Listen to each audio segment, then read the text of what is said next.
Top stocks की विगत जाणीए सहयोगी नीरज और आरती पासेथी। आप બંનેને गुड मॉर्निंग। नीरज, क्या स्टॉक्स फोकस में राखीशुं?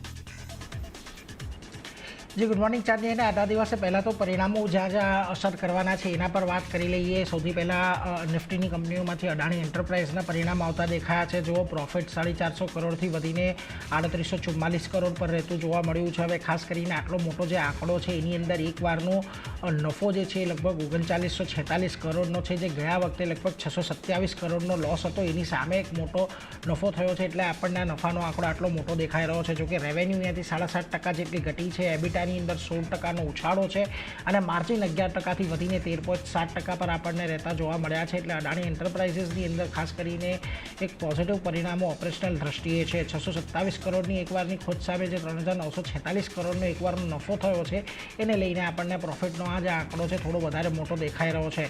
બીજી તરફ અડાણી વિલ્મરને એગ્રી બિઝનેસ વેચાણથી ખાસ કરીને આ નફો થતો જોવા મળ્યો હતો। અડાણી વિલ્મરને એગ્રી બિઝનેસમાં લગભગ 13.5% હિસ્સો વેચ્યો છે અને બીજી તરફ ક્યુઆઈપી દ્વારા તેમણે 1500 કરોડ રૂપિયા પણ એકત્ર કર્યા છે। એટલે અડાણી એન્ટરપ્રાઇઝ નજર રાખજો, આજે જે પરિણામ આપણને આવતા જોવા મળ્યા છે થોડી ઘણી પોઝિટિવ મોમેન્ટમ અહીંયા આપણને આવી શકે।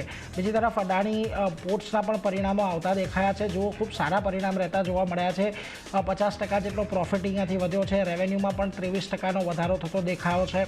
એબિટા લગભગ 24% જેટલા અહીંયાથી વધ્યા છે અને માર્જિન પણ 58.6%થી વધીને 59% પર રહેતા જોવા મળ્યા છે। એટલે પોઝિટિવ પરિણામો અહીંયાથી અડાણી પોર્ટના પણ છે અને ખાસ ધ્યાન રાખજો કે અહીંયા વોલ્યુમ પણ એક સારા એવા રહેતા જોવા મળ્યા હતા FY24 દરમિયાન અને ખાસ કરીને એમના જે ગાઈડન્સ હતા ગાઈડન્સ પ્રમાણેના વોલ્યુમ રહ્યા હતા। એટલે એના પર એક ફોકસ રાખીશું। અહીંયા પણ એક પોઝિટિવ ઇમ્પેક્ટ આપણને આવતી જોવા મળી શકે છે। બીજી તરફ ઇટરનલના પરિણામો આવ્યા હતા। ઇટરનલ એટલે કે ઝોમેટો તરીકે જે કંપની પહેલાં કામ કરે છે એનું નામ હવે બદલાઈ ગયું છે। એટલે ઇટરનલ ઝોમેટોના પરિણામ આવ્યા। 77% જેટલો પ્રોફિટ અહીંયાથી ઘટતો જોવા મળ્યો। 175 કરોડની સામે 39 કરોડ પર રહેતો જોવા મળ્યો છે। રેવન્યુ અહીંયાથી 63.8% જેટલી ચોક્કસથી વધી છે, પરંતુ એબિટા અહીંયાથી 16.3% પર રહ્યા છે અને માર્જિન જે 2.5%ની આજુબાજુ હતા 2.4%થી ઘટીને 1.2% પર રહેતા જોવા મળ્યા છે। હવે જુઓ ખાસ કરીને શું અહીંયાથી ખરાબ રહ્યું છે ક્વાર્ટરમાં, તો ઇટરનલે પોતાની ઝોમેટોની જે ઝોમેટો ક્વિક સર્વિસ છે એ અહીંયાથી ખાસ કરીને બંધ કરી દીધી છે અને ખાસ કરીને તેઓ કસ્ટમર એક્સપિરિયન્સને લીધે જો અહીંયાથી આગળ નથી વધતા તો પછી આ પ્રોફિટેબિલિટી જોવા નથી મળી શકવાની। એ કંપની સામે મોટી ચેલેન્જ બનતી દેખાઈ રહી છે। ખાસ કરીને જેફરીસ જુઓ હોલ્ડ રેટિંગ યથાવત રાખીને લક્ષ્યાંક તેમણે 255થી ઘટાડીને 250 કર્યા છે। એમનું કહેવું છે કે સારા Q4 છતાં ક્વિક કોમર્સમાં સ્પર્ધા અંગે તેમનો આઉટલુક જે છે થોડું કોશિયસ છે, એટલે એના પર એક ખાસ ધ્યાન રાખવાનું છે। અને એમેઝોન ફ્લિપકાર્ટ જેવા જે પ્લેયર્સ પણ આવશે તો અહીંયાથી સ્પર્ધા વધવાની અપેક્ષા છે। બીજી તરફ નોમુરા અમે બાય રેટિંગ રાખ્યું છે, પરંતુ એમણે ટાર્ગેટ અહીંયા 290થી ઘટાડીને 280 કરી દીધા છે। સ્પર્ધાનો સામનો કરવા તેઓ તૈયાર છે એવું તેમનું માનવું છે। ખાસ કરીને ક્વિક કોમર્સમાં ઓછા નફાની ધારણાને કારણે લક્ષ્યો અહીંયાથી તેમણે ઘટાડ્યા છે, એટલે એના પર એક ખાસ ફોકસ ચોક્કસથી રાખવાનું છે। બીજી તરફ અહીંયાથી તમને ફેડરલ બેંકના પણ પરિણામો આવતા દેખાયા છે। જુઓ પ્રોફિટ અહીંયાથી લગભગ 14% જેટલો વધ્યો છે, એના લગભગ 8.5% જેટલી વધી છે। ગ્રોસ એનપીએ અહીંયા 4553 કરોડથી ઘટીને 4375 કરોડ પર રહેતા જોવા મળ્યા છે અને નેટ એનપીએ 1131 કરોડથી ઘટીને 1040 કરોડ પર અહીંયાથી રહેતા જોવા મળ્યા છે। એટલે એના પર એક નજર રાખીશું અને રેશિયોઝ પણ જોઈ લો। 1.95%થી ઘટીને 1.84% અને 1.49%થી ઘટીને 0.44% પર અહીંયા રહેતા જોવા મળ્યા છે। ખાસ કરીને નોમુરાએ બાય કોલ મેન્ટેન કર્યો છે। ટાર્ગેટ 225થી ઘટાડીને 220 કર્યા છે। એમનું કહેવું છે એનઆઈએમનું જે આઉટલુક છે થોડુંક સોફ્ટ છે ટૂંકા ગાળા માટે અને ક્વાર્ટર થોડુંક મિક્સ રહ્યું છે અને પ્રોફિટ જે છે એ લોઅર એનઆઈએમ અને ઓપરેશનલ ખર્ચ વધારવાને કારણે અહીંયાથી વધતો જોવા મળ્યો છે। મોર્ગન સ્ટેનલી અંડરવેટનું મેન્ટેન રાખી રહ્યા છે, 160ના ટાર્ગેટ આપી રહ્યા છે। એમનું કહેવું છે કે ઓપરેટિંગ પ્રોફિટ છે એ અહીંયાથી અંડર પ્રેશર રહેતો જોવા મળશે। રેટ સાયકલ ટર્ન થઈ રહી છે એટલા માટે, એટલે એના પર એક ખાસ ધ્યાન આપતા રહેજો। અહીંયા પણ આજના દિવસે પરિણામો સારા છે, પરંતુ એનઆઈએમ અને જે રીતથી ઓપરેશનલ પરફોર્મન્સ થોડુંક નબળું પડ્યું છે, કદાચ થોડી ઘણા ઘટાડા આવવાની શક્યતા લાગી રહી છે। આ ઉપરાંત બંધન બેંકના પણ પરિણામો આવ્યા। પ્રોફિટ અહીંયા ચોક્કસથી આપણને વધતું જોવા મળ્યું છે 54 કરોડથી લગભગ 317 કરોડ પર, પરંતુ NII જુઓ 3.5% જેટલી ઘટતી જોવા મળી છે. અહીંયાથી આપણને 2860 કરોડથી 2756 કરોડ પર રહી છે, એટલે એના પર એક ખાસ ધ્યાન રાખતા રહેજો. બીજી તરફ પ્રોવિઝન્સ અહીંયાથી આપણને યર ઓન યર બેઝિસ પર અને ક્વાર્ટર ઓન ક્વાર્ટર બેઝિસ પર ઘટતા જોવા મળ્યા છે. ગ્રોસ NPAsની અંદર વધારો થયો છે એકચ્યુઅલી અહીંયા ક્વાર્ટર ઓન ક્વાર્ટર બેઝિસ પર જો 6178 કરોડથી વધીને 6435 કરોડ પર ગ્રોસ NPA રહ્યા છે અને 1637 કરોડથી વધીને 1692 કરોડ પર નેટ NPA રહેતા જોવા મળ્યા છે. જોકે રેશિયોઝ પણ અહીંયાથી આપણને વધતા જોવા મળ્યા છે. નેટ NPAનો રેશિયો થોડો ફ્લેટિશ છે, પરંતુ ગ્રોસ NPA અહીંયાથી વધતા જોવા મળ્યા છે, એટલે ખાસ અહીંયા પણ નજર રાખતા રહીશું. આજના દિવસે બંધન બેંકની અંદર એક નબળું ક્વાર્ટર આપણને આવતું જોવા મળી રહ્યું છે, એટલે ઘટાડો આવી શકે. જો જેફરીઝ પણ એ જ કહી રહ્યા છે, બાય મેન્ટેન રાખ્યો છે, ટાર્ગેટ 195થી ઘટાડીને 185 કર્યા છે. એક વીક ક્વાર્ટર રહ્યું છે, પરંતુ સેકન્ડ હાફમાં એક ઇમ્પ્રુવમેન્ટની અપેક્ષા જેફરીઝને છે, એટલા માટે તેઓ બાય કોલ આપી રહ્યા છે. અને બીજી તરફ નોમુરા ન્યુટ્રલ કોલ રાખી રહ્યા છે, 165નો ટાર્ગેટ આપી રહ્યા છે. એમનું કહેવું છે ક્વાર્ટર નબળું રહેતું જોવા મળ્યું છે ખાસ કરીને, અને ROE અહીંયાથી આઉટલુક જે છે એ નબળું રહેતું જોવા મળી શકે છે. બીજી તરફ ઇન્ડસ ટાવરના પણ પરિણામો આવતા દેખાયા. જુઓ પરિણામો અહીંયાથી થોડા મિશ્ર છે. રેવન્યુ એબિટા બંને જગ્યાએ આપણને પોઝિટિવ આંકડો દેખાઈ રહ્યો છે, પરંતુ પ્રોફિટ જે છે 4% જેટલો ઘટ્યો છે અને માર્જિન પણ 57%થી ઘટીને સહેજ ઘટ્યા છે 56.9% પર, એટલે ઓલમોસ્ટ સ્થિર રહેતા જોવા મળ્યા છે એમ કહી શકાય. પરંતુ પ્રોફિટને જો ખાસ કરીને અહીંયાથી ફેક્ટર ઇન કરીએ તો થોડું નબળું ક્વાર્ટર રહેતું જોવા મળ્યું છે, એટલે એના પર એક ધ્યાન રાખજો. ખાસ કરીને સિટી અહીંયાથી બાય કોલ મેન્ટેન રાખી રહ્યા છે, ટાર્ગેટ વધારીને 485ના કર્યા છે. જેફરીઝ અહીંયાથી આઉટ પરફોર્મ નું રેટિંગ રાખી રહ્યા છે, ટાર્ગેટ વધારીને એમણે 345ના કર્યા છે, એટલે થોડોક અહીંયાથી પોઝિટિવ ઇમ્પેક્ટ કદાચ આપણને બ્રોકરેજ રિપોર્ટના સહારે જોવા મળી શકે, એટલે એના પર એક ફોકસ રાખજો. છેલ્લે JSPL પર ખાસ ધ્યાન આપજો. કંપની નફામાંથી ખોટમાં આવી છે. એમણે 1229 કરોડનો એક વારની એક મોટી ખોટ નોંધાવી છે, જેને લઈને 933 કરોડના પ્રોફિટની સામે કંપની 303 કરોડની ખોટમાં આપણને જોવા મળી રહી છે. જોકે રેવન્યુ અહીંયા બહુ મોટો ઘટાડો નથી આવ્યો, લગભગ 2.5%નો જ ઘટાડો છે. એબિટા પણ 7.1% ઘટ્યા છે અને માર્જિન પણ અહીંયા 18%થી ઘટીને 17.2% પર જોવા મળ્યા છે. એટલે આજે એક વારની ખોટ છે તે ખાસ કરીને અહીંયાથી પ્રોફિટના આંકડા પર એક બહુ મોટી નેગેટિવિટી દર્શાવી રહી છે. જોકે ખાસ કરીને સિટી હજી પણ સેલ કોલ રાખી રહ્યા છે. તેમણે ટાર્ગેટ વધારીને 675થી 800 કરી નાખ્યા છે. એમનું કહેવું છે કે FY26ના સેલ્સ વોલ્યુમ એસ્ટિમેટને લઈને હજી થોડીક અહીંયાથી ડાઉનસાઇડ આવી શકે. અને બીજી તરફ મોર્ગન સ્ટેનલી પણ ઇક્વલ વેટનો કોલ આપી રહ્યા છે, 900ના ટાર્ગેટ આપી રહ્યા છે. અને એમનું કહેવું છે કે જે સેલ્સ વોલ્યુમનું ગાઈડન્સ આપવામાં આવ્યું છે એ ઘણું કન્ઝર્વેટિવ છે, એટલે એના પર એક નજર રાખીશું. તો આજના દિવસે અદાણી એન્ટરપ્રાઇઝ સ્પોર્ટમાં તો એક પોઝિટિવિટી કદાચ આપણને જોવા મળે, પરંતુ ઇટર્નલ છે કે ફેડરલ બેંક, બંધન બેંક, JSPL જેવા કાઉન્ટર આજે તમને થોડાક નબળા સાથે કામકાજ કરતા જોવા મળી શકે છે. પરંતુ આરતી અન્ય પણ ઘણા બધા સ્ટોક તમારી ક્યાં નજર? જી, એને પણ ઘણા બધા કાઉન્ટર છે. જે ઓટો નંબર્સ આવ્યા હતા એપ્રિલ મહિનાના, તેનાથી શરૂઆત કરીએ તો સૌથી પહેલાં ટાટા મોટર્સ. અહીંયા નંબર્સ જે છે તે અનુમાન મુજબ જ આપણને આવતા દેખાઈ રહ્યા છે. જ્યાં ટોટલ સેલ્સની વાત કરી લઈએ તો ઘટાડો જોઈ રહ્યા છે 6.2%નો અને 72,753 યુનિટની આસપાસ આ ટોટલ સેલ્સ આપણને આવતું દેખાઈ રહ્યું છે. સામે ડોમેસ્ટિક વેચાણની વાત કરી લઈએ તો ત્યાં પણ 7%નો ઘટાડો આપણને જોવા મળતો દેખાઈ રહ્યો છે.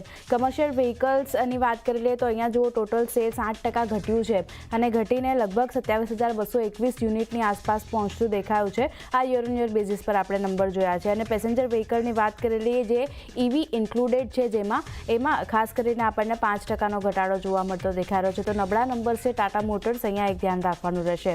મારુતિની વાત કરી લઈએ તો નંબર્સ અહીંયા સુધરતા આવતા દેખાઈ રહ્યા છે. ટોટલ સેલ્સ જો 7% વધી 1.80 લાખ યુનિટ પર પહોંચ્યું છે. સામે ટોટલ એક્સપોર્ટની વાત કરી લઈએ ત્યાં પણ 26%નો વધારો આપણને જોવા મળતો દેખાયો છે. ડોમેસ્ટિક પેસેન્જર વ્હીકલમાં 0.6%નો મામૂલી એવો વધારો છે, પણ નંબર સુધર્યા છે. અહીંયા 1.39 લાખ યુનિટ પર પહોંચ્યા છે. જ્યારે એપ્રિલ મહિનાના ટોટલ પ્રોડક્શનની વાત કરી લઈએ તો ત્યાં લગભગ 6%નો આપણે વધારો જોઈ રહ્યા છે. તો એક સારા નંબર્સ છે. મારુતિના કાઉન્ટર પર એક પોઝિટિવિટી આના લીધે જોવા મળી શકે છે, ધ્યાન રાખવાનું રહેશે. M&Mની વાત કરી લઈએ તો અહીંયા પણ નંબર્સ આપણને સારા આવતા દેખાઈ રહ્યા છે. જ્યાં ટોટલ સેલ્સ જો 18% યર ઓન યર બેઝિસ પર વધ્યો છે. સામે પેસેન્જર વ્હીકલના સેલ્સની વાત કરી લઈએ તો 28% વધારો ત્યાં આપણને બનતો દેખાઈ રહ્યો છે અને જે 41,008 યુનિટ પર હતું ત્યાંથી વધી 52,330 યુનિટ પર પહોંચતું દેખાયું છે.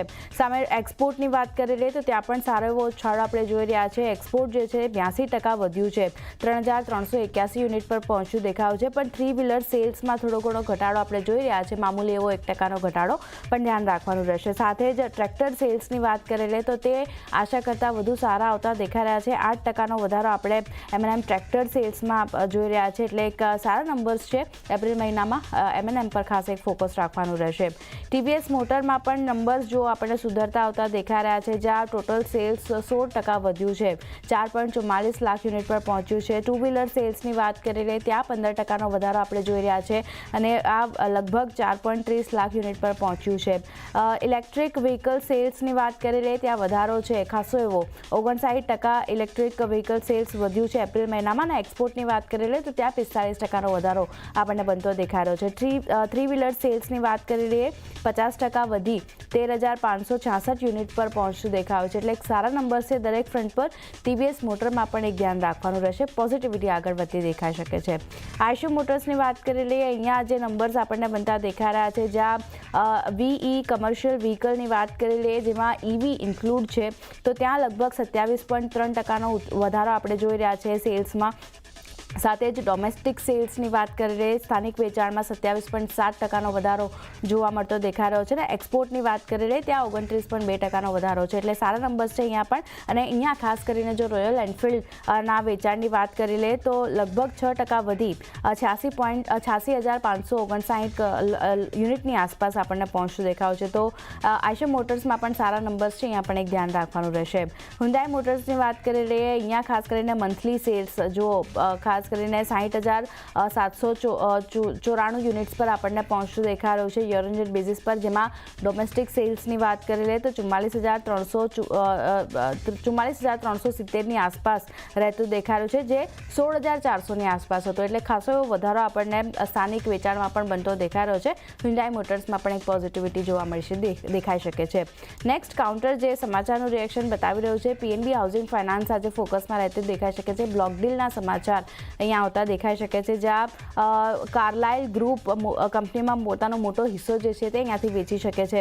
બ્લોક ડીલ માટે ફ્લોર પ્રાઇસ 960 રૂપિયા પ્રતિ શેર નક્કી કરવામાં આવી છે અને કરંટ માર્કેટ પ્રાઇસથી 5% ડિસ્કાઉન્ટ પર આ ફ્લોર પ્રાઇસ રાખવામાં આવી છે, જેમાં બ્લોક ડીલની સાઇઝ લગભગ 2600 કરોડની આપણને રહેતી જોવા મળી શકે છે. અને કાર્લાઇલ ગ્રુપ કંપનીમાં 10.4% હિસ્સો ધરાવે છે અને આ 10.4% હિસ્સો સંપૂર્ણ હિસ્સો જે છે પોતાનો તે અહીંયાથી કંપની આજે આ બ્લોક ડીલ દ્વારા વેચી શકે છે. તો અહીંયા એક ખાસ ધ્યાન રાખવાનું રહેશે PNB હાઉસિંગ ફાઇનાન્સ માટે. નેક્સ્ટ NCCનું કાઉન્ટર ફોકસમાં ઓર્ડર મળવાના સમાચાર અહીંયા આવતા દેખાઈ રહ્યા છે, જ્યાં એપ્રિલ 2025માં કંપનીને લગભગ 1663 કરોડના ઓર્ડર કંપનીને મળતા દેખાઈ રહ્યા છે. તો અહીંયા એક ખાસ ફોકસ રાખવાનું રહેશે NCC માટે. GR ઇન્ફ્રા પ્રોજેક્ટ્સની વાત કરી લઈએ, કન્સેશન કરાર કરવાના સમાચાર આવતા દેખાઈ રહ્યા છે. કંપનીની સબસિડરીએ કરાર કર્યા છે, NHAI સાથે કરાર કર્યા છે અને લગભગ 4,262.78 કરોડના પ્રોજેક્ટ માટે આ કન્સેશન કરાર કરવામાં આવ્યા છે. તો એક ફોકસ ખાસ કરીને GR ઇન્ફ્રા પ્રોજેક્ટ પર પણ રાખવાનું રહેશે. HALની વાત કરી લઈએ, પોઝિટિવ સમાચાર છે અહીંયા, ખાસ કરીને એડવાન્સ લાઇટ હેલિકોપ્ટર ધ્રુવને ઓપરેશન્સ માટે મંજૂરી મળતી દેખાઈ રહી છે, જેમાં આર્મી અને એરફોર્સ માટે બનાવેલા હેલિકોપ્ટર છે આ ધ્રુવ, અને એને હવે ખાસ કરીને મંજૂરી મળતી દેખાઈ રહી છે. ઓપરેશન હવે અહીંયાથી આપણને જોવા મળશે અને ડિફેક્ટ ઇન્વેસ્ટિગેશન કમિટીની ભલામણ બાદ ખાસ કરીને અહીંયાથી મંજૂરી મળતી દેખાઈ રહી છે. તો એક ફોકસ HALના કાઉન્ટર પર અહીંયા પણ એક આ સમાચારના લીધે પોઝિટિવિટી એડ થતી દેખાઈ શકે છે. JSW એનર્જીની વાત કરી લઈએ તો ઉત્તર પ્રદેશ પાવર કોર્પોરેશન સાથે ખાસ કરીને pump hydro storage power procurement agreement અહીંયાથી કરવામાં આવ્યા છે કંપની તરફથી, જેમાં 500 megavolt 12,000 megavolt pump hydro storage માટેના કરાર કરવામાં આવ્યા છે. તો એક ફોકસ અને પોઝિટિવિટી JSW એનર્જી પર પણ રાખવાની રહેશે.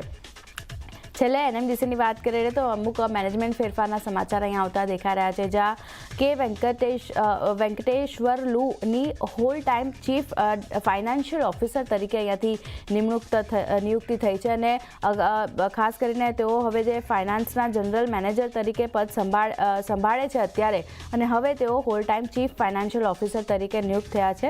તો આ એક મેનેજમેન્ટ ફેરફારના સમાચાર આવી રહ્યા છે અને બીજા જે સમાચાર આવતા દેખાઈ રહ્યા છે જેમાં તેમણે લંપ ઓર ફાઇનાન્સના પ્રાઇસ વધારા કર્યા છે, ભાવ વધારો કર્યો છે. 440 રૂપિયા પ્રતિ ટન ભાવ વધારો કર્યો છે અહીંયા તેમણે, અને હવે જો 440 પ્રતિ ટનથી કિંમત વધારી અને 6,440 રૂપિયા પ્રતિ ટન અહીંયાથી લંપ ઓરના પ્રાઇસ તેમણે વધારીને કર્યા છે. જેમાં ફાઇન્સના ભાવની વાત કરી લઈએ તો ત્યાં તેમણે 5500 રૂપિયા પ્રતિ ટન હવે ભાવ વધારીને કર્યા છે. નવા ભાવ જે છે તે આજથી જ અમલમાં આપણને આવતા જોવા મળશે. તો NMDC કાઉન્ટર એક ફોકસમાં રાખવાનું રહેશે. અહીંયા પણ આપણને રિએક્શન જોવા મળી શકે છે. તો ચાંદની ઘણા બધા કાઉન્ટર છે જે નીરજે જણાવ્યા, મેં જણાવ્યા, બધા ફોકસમાં રહેશે. જી, તો આ બધી કંપનીઓ